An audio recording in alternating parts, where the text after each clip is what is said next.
Good morning, visual learners. It's Wilma, and welcome to the first installment of my Astrological Oracle Learning Deck series. I am going to tell you all about my deck. So let's start off. It comes with a manual, 41 pages of. It's not going to be that hard to read. And if you're a reader, it does not go each card. It doesn't go list each card individually because there's all that information is already on the cards. This is really telling you more about some spreads, and if you're already using spreads, you can skip that part. I'm telling you about what the different types of cards the plan. So we're going to just go into that now. Let's just skip over that. So we have the planets. And here I've included the North and South Node, as well as Chiron.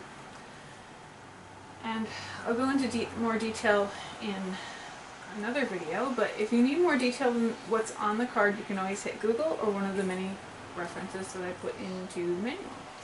So I've got the North Node, which is your potential, what you should be doing. The South Node, where you came from. Mars, which has a lot to do with action.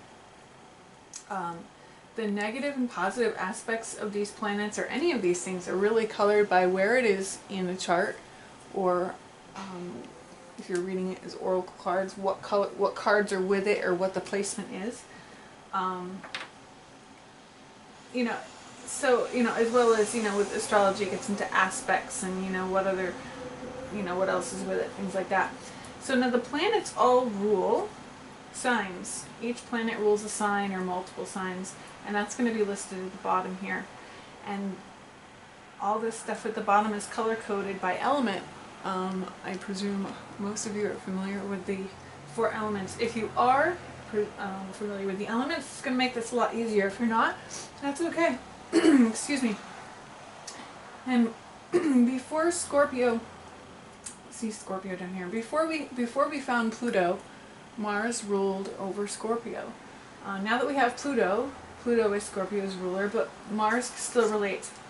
So what we can tell, I put the planetary influences down here, the sign influences down here, because when the planet that rules the sign, it has this kind of effect on the sign. So if you know about the planet, then you know a little bit about the sign that it rules.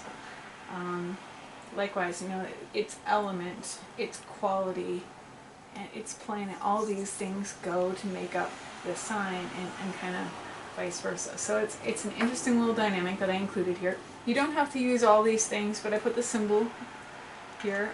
You can use as much as you want. It's used for flashcards, for reading, for learning astrology, and it also has the orbital cycle. And that's, in astrology, we're looking at the Earth as our central object, so it would be how long it takes to travel around the Earth. But technically, in science, it would be the Sun. This is used mostly for timing transits, as well as dealing with astrological charts and for memorizing things. It's not something that you would use in reading, although it might be something that you use for timing. Everybody asks about how to time readings when they're using cards for oracle work, and you know what? Timing, that's up to you. I don't have a system for timing in this deck. Timing in myself, I have my own personal feelings about timing. I think time is a bit of an illusion, and it's here for us to keep us balanced and sane. And so on another level, things change. We always have choices. The future is somewhat open, and there's free will, and so timing is kind of dependent on us into certain degrees, and then of course with astrology, time is somewhat fixed and not. I mean, I could go into this so much, and this is why I could go in, because if you ever looked at a chart and you saw the brushes you had, the number of brushes you had with accidents or with death, but it didn't happen.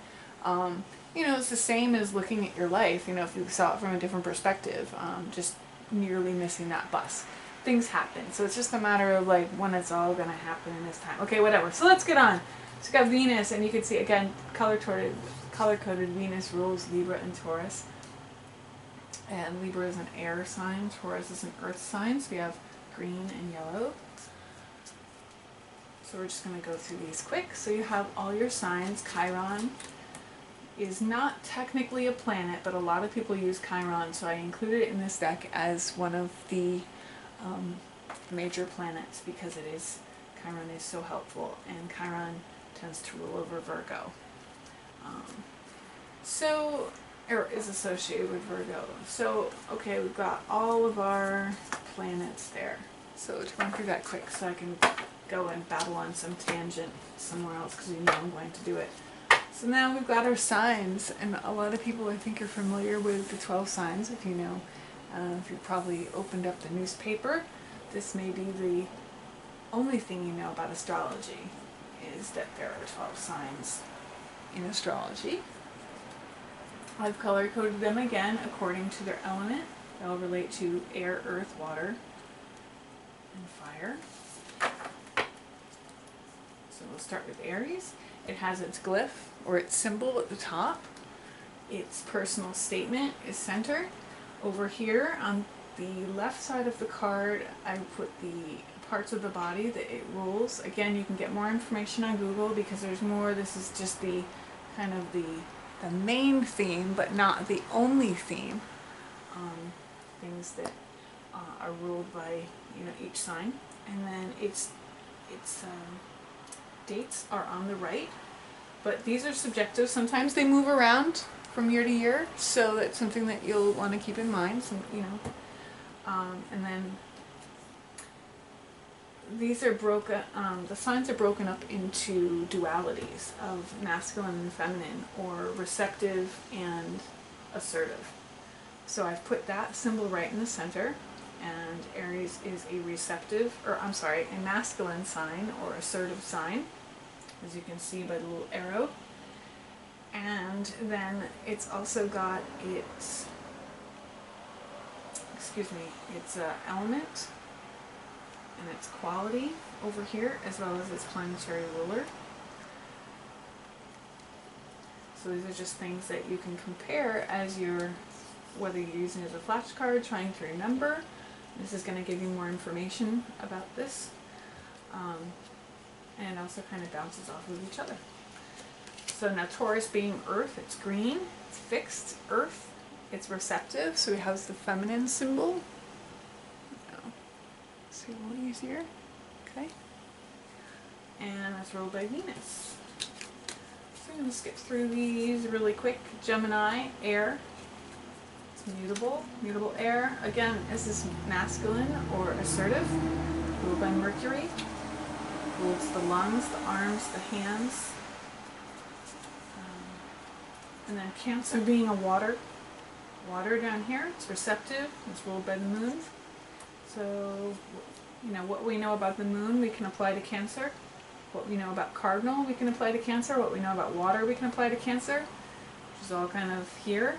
And we can also kind of use, like I said, it all kind of bounces off each other. So, okay, so I think there we go. We've got our fire, our earth, our water. And then now we go on to the houses. There are 12 houses in astrology, and again, each one is going to be related to a sign as well as a planet. Now I've put the sign's glyph right in the center of the house so you can remember, to make it easy. And this is going to help. So the first house is related to self-expression, the lens, the physical appearance, how the world sees you, how you project yourself, what you want, and how you do it.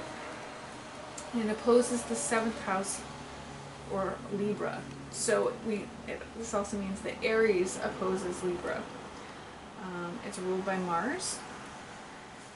And we're just going to go on. Dun, dun, dun, dun, dun, dun, dun. So again, it's color-coded by element. Each one has its glyph.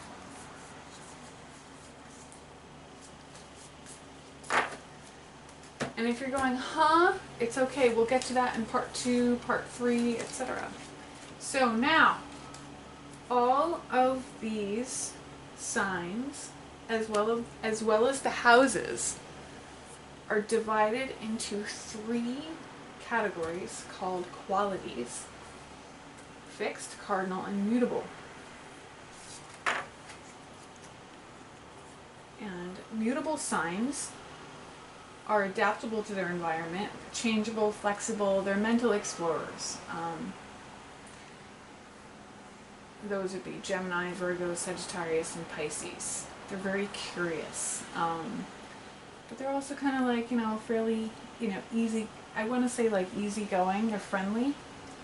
And then this information here gets a little more scientific. This gets more into the deeper astrology. These signs, Gemini, Virgo, Sagittarius, and Pisces, are 90 degrees apart on the wheel.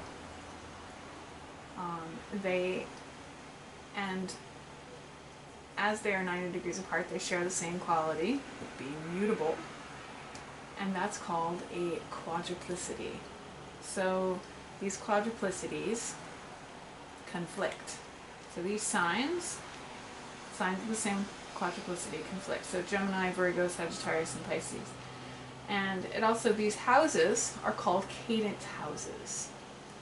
So, which if I was bright, I would start with cardinal and go this way, because it starts with the angular houses, then it starts with the succedent houses, and then ends with the cadent houses. The angular houses start, and they're focused on getting things, or and the succedent houses are more.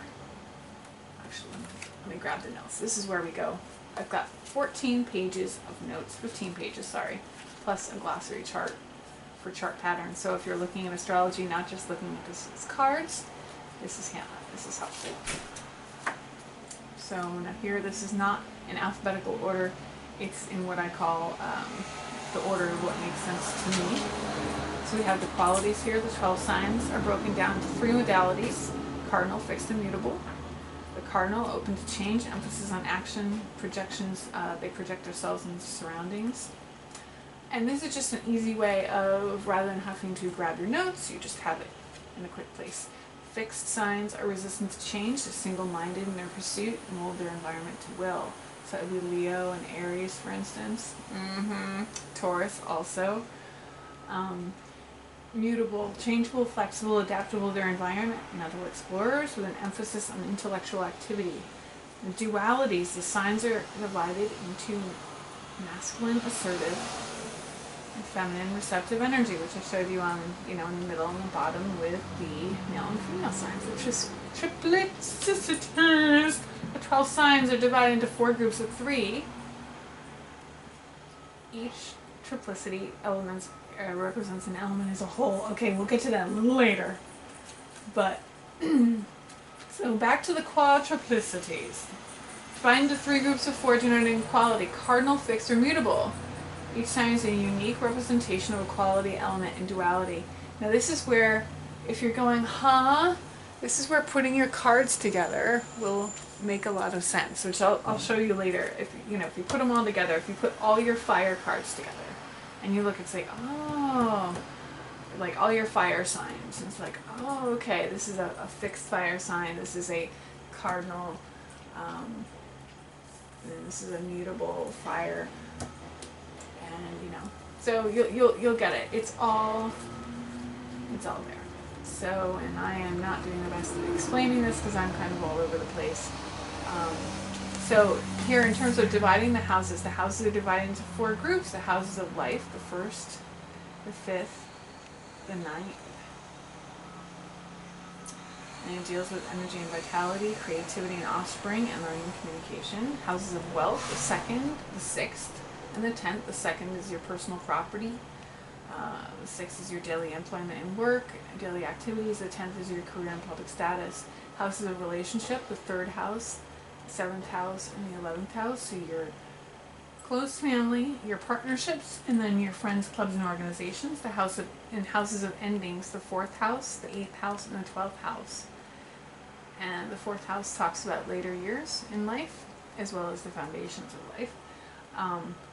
The 8th house talks about death and regeneration, and the 12th house is spiritual rewards and death. So, and they're also divided into 3 groups. Here we go. Angular houses, succeeding houses, and cadent houses. So the 1st, 4th, and 7th and 10th houses relate to achievements, self, home, partner, and world honors. Succeeding houses succeed, follow angular houses, the 2nd, 5th, 8th, and 11th houses, which represent stability and willpower, and the cadent houses fall away from angular succeeding houses, the 3rd, 6th, and 9th, and 12th, which indicate mental activity and communication ideas. So we can go on and on and on here. But, so to go back to this, if you're going, I've got some other ideas to put it in perspective for you. So you're gonna look at this, you're gonna look at the cards. If you think about it a little more, think of your glossary terms, lay out your cards together, you'll get it. But I've got another trick up my sleeve. You wait. So then you've got the elements. All the signs are divided into the 4 elements. It's either earth, water, fire, air. So you've got the houses that are ruled by air, and the signs that are ruled by air. Gemini, Libra, and Aquarius. 3rd house, 7th house, 11th house. So this tells you a little bit about the houses when we're looking at our qualities as well as our elements. So the 3 signs here are 120 degrees apart on the pie chart, and they share the same element. They're called triplicities. Elements that relate to they also relate to the 4 seasons. Air relates to spring, so this is on here. Fire relates to summer. Oops. Water relates to winter, and earth relates to autumn. Earth signs they react quietly, slowly, practical, conservative, they're reliable, stubborn, grounded, cautious, and they have endurance, they have deep roots. This is a good example of Taurus, for instance. And Taurus being a fixed sign, molding their environment to will, being resistant to change and being kind of rigid, reacting quietly, slowly, practical, conservative, reliable, stubborn, grounded, cautious, endurance. This tells you a lot about a fixed earth sign right there, a fixed earth sign being Taurus. Your mutable earth sign with this. Adaptable, mental explorers. But, having this, you gotta get this going on. So, you've got this grounded thing, but I want to go, it's an interesting, I love Virgo. Let's just put it that way. It's like, I really think too much. I think too earthly. It's like they're mental explorers, but they're thinking deep.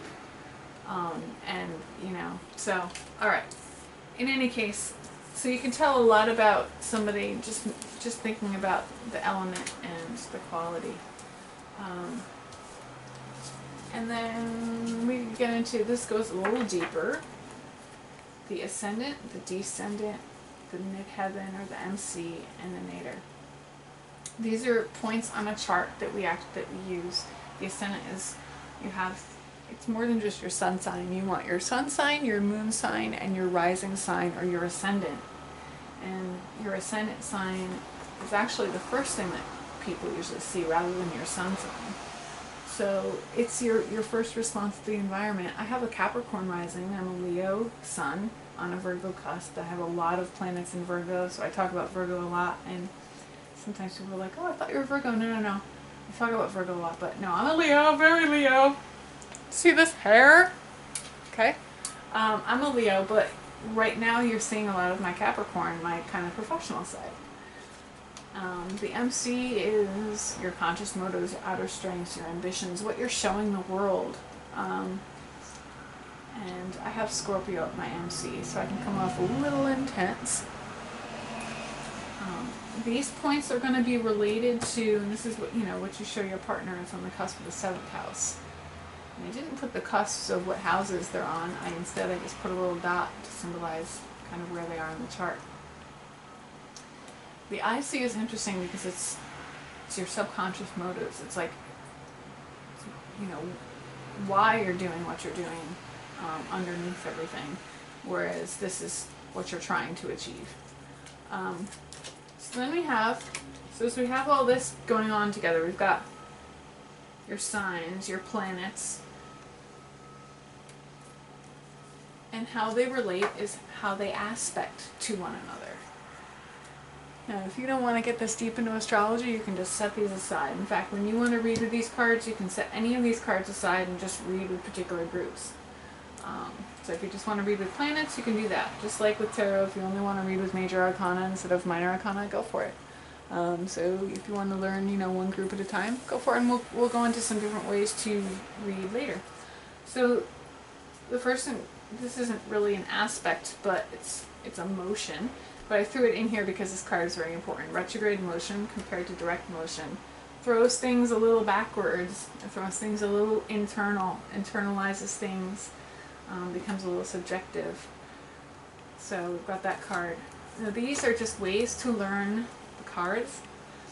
I'm going to come out with an expansion pack which has a bunch of these. And the point is to take these, and if you're looking at your natal chart, so that you can go ahead and line up your planets and make that little graph just the way it is, just the way you see it, except use a bunch of these to lay down, to give you a visual pictorial of all the different aspects of what's going on in your chart, so that you kind of have this visual representation, these words to remind you everywhere. So on each of these cards it has, I've kind of listed it as, usually it's red or blue as to whether or not it's going, or you know, it's flowing easily, or whether there's some friction. There's also green for it needs some work, some caution. The brown is a little, this is a little weird. These are common colors in astrology. So no, conjunct is going to be generally favorable, but it depends on the planet. I mean, if you have Uranus conjunct with Mars, that would not be a favorable, blend. And if you put Uranus next to Mars, you'll understand why. Or if you Google that. So and now it also talks about, it talks about what it is, you know, the scientific term. Two planets together, 0 or 10 degrees apart, would be the definition of conjunct. So if you're trying to memorize that, that's there too. Opposition, this is its glyph, and they're going to be two planets that are completely opposing, which is 180 degrees apart on the pie chart, or within a 9-degree orb of that. Squares, people are, you know, this is you know, separation or frictions. This is a challenge to growth. Now squares, people are also, you know, familiar with. These are major aspects. Squares are, excuse me, conflicts and blockages, lessons to overcome. Now, one thing that I'd really like to talk about in astrology, whether you're using this as an oracle, and this is for any oracle, or whether you're looking at charts, when you have something like a blockage, or you know, you get a big red X kind of thing like this, it doesn't mean you can't do something. Like the Mercury retrograde, it doesn't mean that communication is going to fall apart and everything's going to shit. You know, nothing is fixed in stone. If you have a whole lot of problems in your chart, a whole lot of negative aspects, which you call, you know, or things that are going wrong, which you call, you know, afflicted, it's going to make things harder for you. That doesn't mean that that you have to like give in and like you should like commit suicide and give up. No, it just means that you've got more lessons or things to learn or things to work on. But I can also throw a positive spin on that. I mean, if you can get past that, if you can work through a square, for instance, which is one of the hardest aspects to work through, then it's kind of like getting a PhD. I mean, that would be kind of like working through a Grand Cross. But I mean, really, if you think about it, it's kind of like advanced studies and advanced learning. So when you have a lot of negative aspects in your chart, just think of it as taking on a big college course, and then just do it one step at a time. What is this here to help you learn? How can you work with it? I don't ever like to say you can't. Then again, then we also get into the stalker mode, so careful with that one, you know, like, so when we're reading with people and relationships, I've seen a lot of things come up weird, and then people are like, oh, well, can I do this? And it's just like, well, it looks like you're trying to force yourself on this person, and oh, look, we have a trine. And you're really looking for a relationship that trines, that works really well naturally together. So the other aspect, sorry about that tangent, so the other aspect that people like is trines. A lot of trines in a chart are going to make you lazy, and people are like, well, why? And that's because if everything's going really, really well and you never have to work for anything, you're kind of like the spoiled child. Trust fund child, you know, I mean, you just don't get it. So, not to knock anybody with a lot of trines in their chart, because my grandparents had a lot of trines in their chart. Both of them had grand trines, and neither one of them were lazy at all, so don't worry about it. So again, you know, it's all about what you do with it. So, sextile. Now here we get into the major aspects, but sextile is where people start to get confused. Trines and squares are kind of easy. This is where it gets interesting. Sextile is a big asterisk. So the way I remember it is, this brings harmony and it's harmonious growth, but you're going to have to, it requires a little more work. It's not as easy as a trine. You actually have to think about it just a little bit. But it's literally an asterisk. It's literally like, if you're looking on your paper and you have that little asterisk note on the bottom, it's like, bing, bing, bing, key word, key information here. It's kind of like what a sextile is doing for you. It's like, shh, look over here. So that's kind of how I remember sextile. Semi-sextile. Woohoo! Now, people, this is where things get interesting. People get confused between semi-sextile and inconjunct, which is also called, you might hear people call it quincunx, which is kind of an old term, but I put both terms in there in case you ever see it like that. Now, the way I try to remember these two is by putting them both together. I think of them as the picnic tables. Now, semi-sextile, it says energies attract, and there's opportunity with effort. Like, you can get past this, but you're going to have to work at it.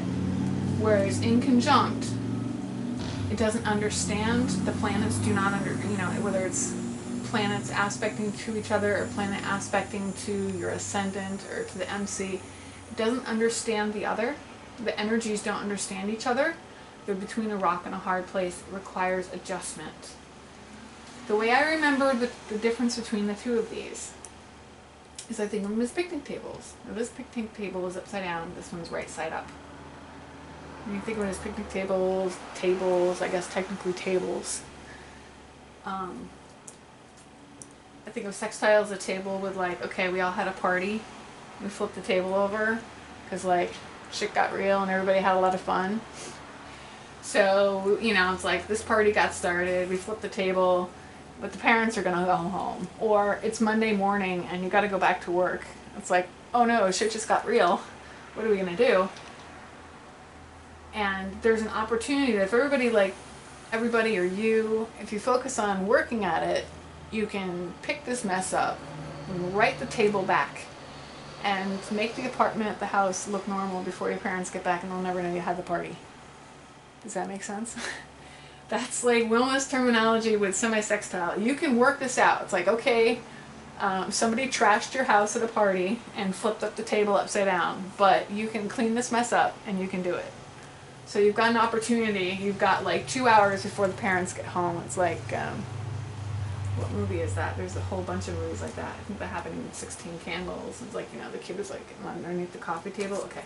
Now, quincunx, or inconjunct, you don't really have that option. I think of this as more like the Thanksgiving table.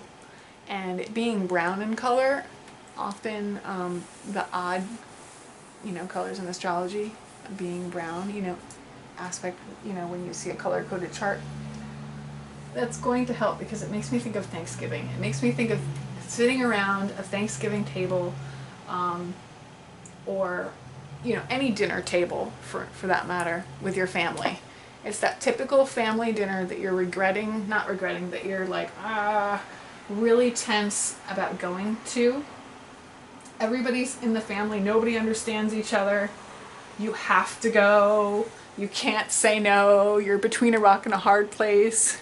It's like, I have to be there, but I don't want to be there. And nobody understands me. And we're all just going to quietly, you know, have this tension between each other as we eat our meal until something happens and everything blows up. Or at least that's what we're trying to avoid. And in order to avoid that, it requires adjustment. It requires a lot of control. Because there's a misunderstanding there.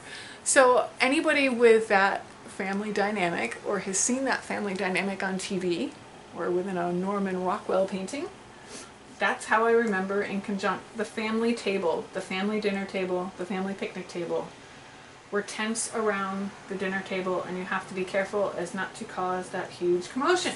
So there we go. Semi-square. Oh, next. A minor aspect is like a square, but it's only half a square. So it's like the energies conflict, but it's like just a little conflict. Just requires a little calmness. It's not like a big old square where, like, you know, it's a big old argument or something like that. Sexaquadri. Sexaquadri. I think this is a cool symbol. The energies conflict subtly. It's like, you just, you know, it needs a little control. These are again minor aspects. Quintile. Quintiles are interesting. The energies are linked. There's a spiritual dimension. It's often like a talent or creative solution. It's kind of a loophole in a chart if you find a quintile.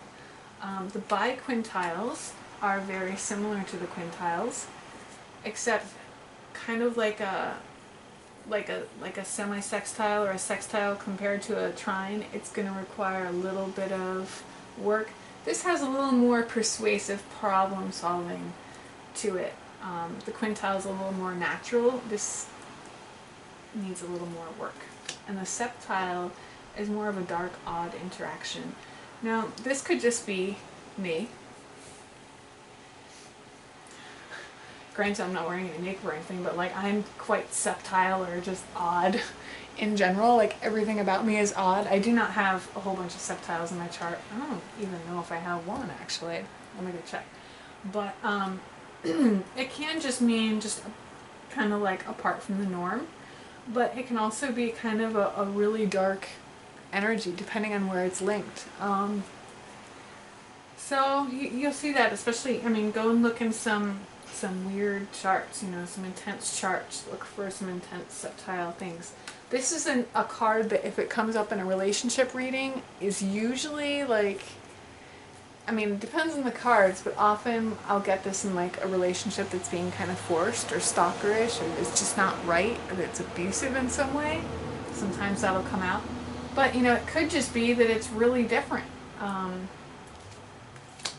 Okay, so then we're back to the beginning. So that's generally the basic gist of my cards, and I think I'm going to save the rest for my next video because this is getting long. So I really appreciate you sticking with me, and I hope you enjoyed this little demonstration. And if you're wondering, I'm going to hopefully make it all come together for you in our next segment with the Astro Reader. And if you're going, what is this? I'm going to tell you right now quick. This is a big wheel. Basically all of this combined into here, done by City Mystic or Ginnie Jester. At GinnieJester.com, it's available from her, and I absolutely love it. These tools work wonderfully together. This tells you about the planets on the outside. This has all the signs, and this has all the houses. And if you spin this around, you can line up, you want Mars and Gemini in the 3rd house, you line it up, and you can learn all about it. But this is also a really great visual of what's going on here, which I will tell you, whoops, there we go, in the next video. So this is how this is all going to come together here. So thank you for watching, and you might want to grab one of these of your own. We'll go into it more, and I'm still babbling. So thanks, bye.